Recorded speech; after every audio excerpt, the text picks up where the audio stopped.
All right, I am back. Hello, everybody. My name is Chip Knight. This is my website from prisontoprofessor.com. I am an ex-con with a security clearance. I was convicted of possession of marijuana, convicted by a jury of my peers, and sentenced to 10.5 years in the Arizona Department of Corrections. And today I want to talk about my first night in prison. Now, I was told when I went through the reception, orientation, diagnostics, whatever you want to call it, everybody has to go through that. You know, you can have one guy next to you who's in for, selling marijuana like me, and have a guy on the other side of you that's in for murdering his wife, and, there's the big variety of why people go to prison. So they have to figure out, who you are, what your crimes are, and where you should go. It was all new to me, this going through the orientation process, diagnostics. The one good thing that came out of that is that I had reconstructive shoulder surgery.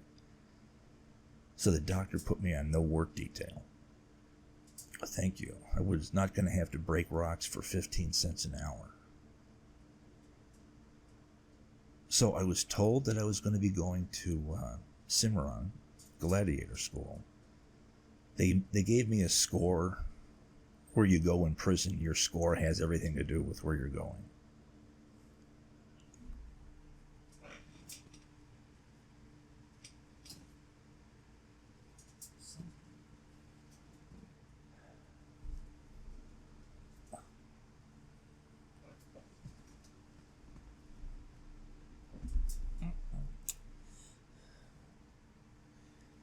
All right, technical problems. Lighting seems to be fixed.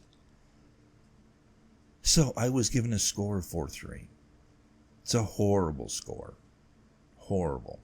Which is odd because I was in prison on a non-violent, victimless crime. But a 4, 5 is the worst score. And then 4 just under it. And then 3. And then there's a 1. Minimum security is 1. And 4 is Gladiator School, a 4-yard. And it just baffled me that how, I'm in prison on a nonviolent victimless crime and they're sending me to Gladiator School. I mean, there's something wrong with this process, that it's broken.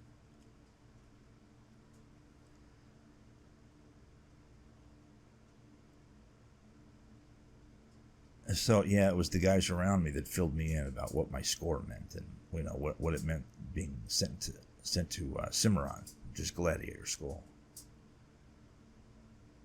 Well, eventually I left diagnostics and put on a prison bus destined for, I assumed Gladiator School.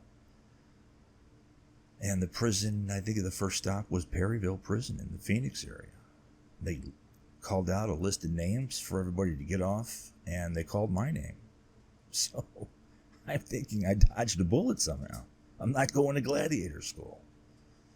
And that was, relief. Naive, ignorant relief. So I think by the time we got to Perryville, it was around noon. And then there's a bit of an orientation to the prison yard you're going to be on. How everything works. And I don't recall much from that afternoon, other than just, being freaked out.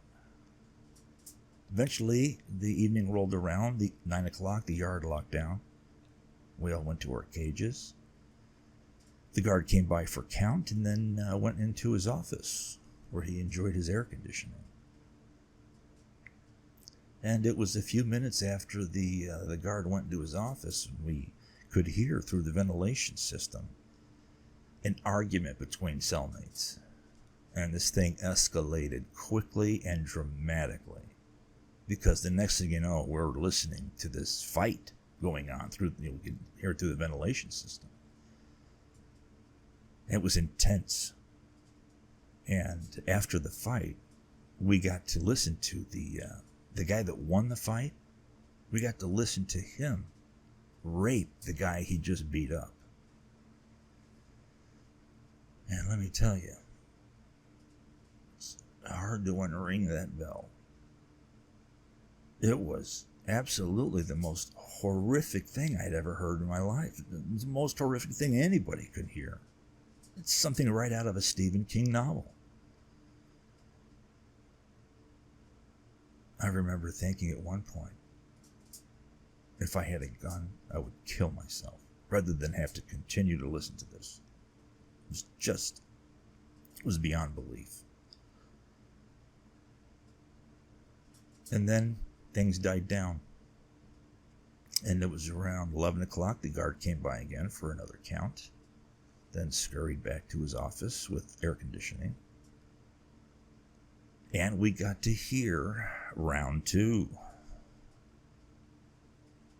We got to hear everything that we heard the first time around.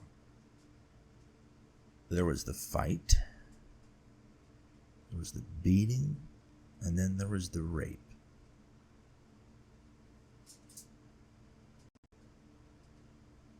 And that voice in the back of your mind telling you, this is the real deal.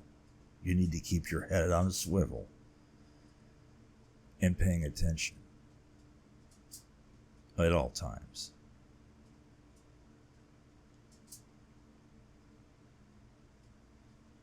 Now, I struggled for 2 years. Every time I closed my eyes, I could hear that beating and that rape. 2 years, I was trying to find a way to put it somewhere in my brain so that I wouldn't have to listen to it anymore. And the second night, you wouldn't believe it, the second night, we got an encore performance of the first night. And I'm asking myself, how could that happen? How could you be in that cell and have that happen to you? And then they open the door, they let you out, and then you went back in there. How's that possible?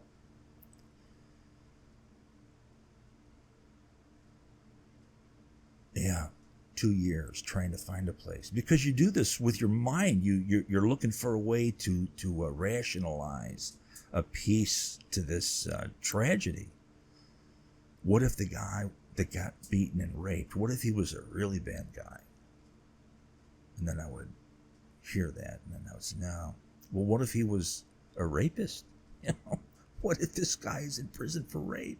Now, he got raped. It still doesn't seem just. What if he raped a bunch of children? Then would he deserve that? And I'm telling you, after you've heard that, there is no justification. And it's the reality that here I was in this place where these people are no longer human beings. Most of them have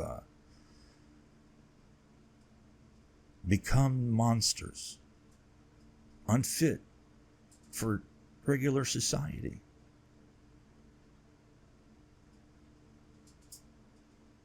Unbelievable. I was worried about being at gladiator school, and here I am at Perryville, a 3-yard, and I'm hearing something 2 nights in a row. Unbelievable. And I need to stop here for now. Once again, my name is Chip Knight. This is my website, from prisontoprofessor.com. Thanks for listening, and ciao.